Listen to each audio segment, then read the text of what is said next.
everyone, welcome to Pilates Back to Health. Today we are going to talk about posture. So I'm going to teach you how to get a good postural position, or the best you can, because tightness of the muscles may affect your posture massively, especially the hips, the back, the upper back, the shoulder areas, the natural curves of your spine obviously can vary quite a bit. But we can work to get the best posture we can, which will give us good balanced muscle work around the spine. So let's start from the legs. So ideally we want to work with good alignment of our joints. So starting right from our feet. So we want our ankles, our knees and our hip joints all sitting in a straight line with our toes forward and our heels coming behind us. So that might be not how we naturally stand, but we're just going to work to do it and see how it feels. Our knees ideally will be turning out, so we're slightly rotated outwards at the hip, the legs in the hip joint. And remember, when we talk about hip joint, we're not thinking about the outside bony bit of our hip when we place our feet, so they're going to be slightly further in, so we're not going to have too big a gap there. And then we're going to look at the pelvis. Now this is the difficult bit. So if we've got tight muscles in the hips, our pelvis will tend to be pulled more into an arch position of the back. So if you're naturally quite lordosis in the lower back and your back will start to arch, the hips get shortened, the tummy muscles get weak, the back extensors can tend to overwork and get shortened as well. So what we want to do is work to get a better postural position. You might not be this way, you might be the other way, where you're flat backed and then you tend to not have so much of a bum, the bum muscles are weak, the hamstrings can be shortened. So yeah, it can vary slightly, but if you've got a flat back, obviously it can be more challenging to sort of get some movement into the pelvis this way, whereas if you're this way, which tends to be more, I'm more clients, I tend to have more of a lordosis back with more of a curve. So it's then harder to try and tuck and actually get these hip muscles stretching a little bit and getting the back muscle stretching and lengthening. But we can do it through practice. We can change these things through regular practice of doing certain things, working certain muscles in a certain way.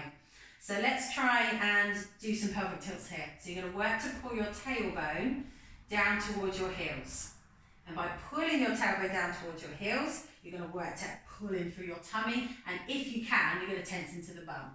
And that might all happen quite naturally for you, or you might have to really think about each part of that movement if you've not done this before. And then we go the other way, and we just gently let the back go into extension. And then we do it again. So we tuck, and hopefully you can see my pelvis moving. So when we first start doing this, we might not have any idea what I actually mean. You might think, well, none of that moves, and you might be trying to do things like this. But if you really think about it, and think about drawing your rib cage and your hip closer together through the front, we lengthen through the back and tuck the tailbone. The bum muscles tense up as the hips stretch. The tummy muscle tightens and starts to stretch and lengthen through the mid-lower back. So that's what we're looking to do. It's that opposition, and we don't move through the rest of the spine. In fact, we think about standing a little bit taller up through the rest of the spine, like the crown of our head is being pulled up towards the ceiling. And just by doing these every day, especially if you get low back pain, and you know you're naturally quite curvy in your back, then work to do these every day. Just whenever you're standing, maybe cleaning your teeth, or standing at the sink, think about getting tall, doing your pelvic tilts. It's going to start to build some strength in your tummy if them tummy muscles are a bit more weakened and the glutes are weak, which they tend to be. If the hips are really shortened, they can be weak and lengthened. So just think about starting to tuck and squeeze. And it might be to start with that you don't feel any actual real movement. If the hips are really tight, just maybe some stretching and activation of the muscles, and gradually you can build on it over time. So ideally, we want a neutral pelvis position, which means we sit level with the pelvis front and back, or as close to that as we can get. And we've got a small natural lumbar spine curve. So we're not looking for a flat back. We should have the natural curves of our spine. They kind of give us the cushioning that we need to give us good support. So small lumbar spine curve, and then we work the length through the rest of the spine, up through the back of the neck. Crown of the head is reaching towards the ceiling.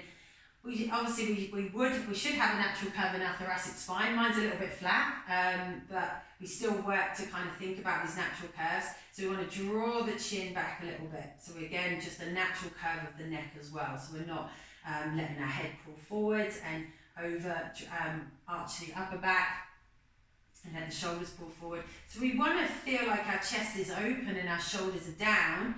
What a lot of people tend to do is think about this because we're told to open up through the front, open the chest, and what can happen is, you can see now, my back actually works in more extension again. So it's trying to get it all balanced. So we've got level pelvis, shoulders down the back, chest open, chin drawn back, crown of the head drawn towards the ceiling. Now we just check we haven't overextended the back by tucking our rib cage down a little bit towards our hips. That will open up that thoracic spine just enough where we should sit with the chest open, arms should sit in line with our hips down by the sides. We've got shoulder hip alignment here, and then that is a good posture. Now, me holding that doesn't feel natural to me, but we work to do it. Even if we can do it through some of our Pilates exercises, or if we can do it some of the day. And when you're walking as well, so I teach my clients, when you're walking or whether you're doing any activities, just think about your posture.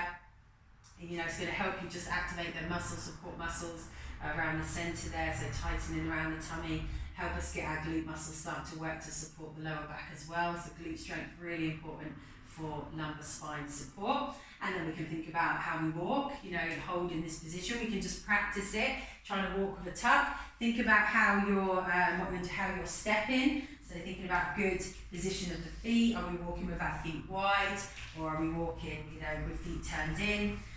And you can practice it. I hope that helps. Anyway, so have a little go, thinking about your posture. And if you just did that a little bit every day, that can make such a difference if you suffer with low back pain or even neck and shoulder pain, just thinking about good posture with the shoulders and getting the head and neck balanced on your shoulders, and see how you get on. If you have any questions, feel free to get in touch with me, and thanks for watching. See you next time.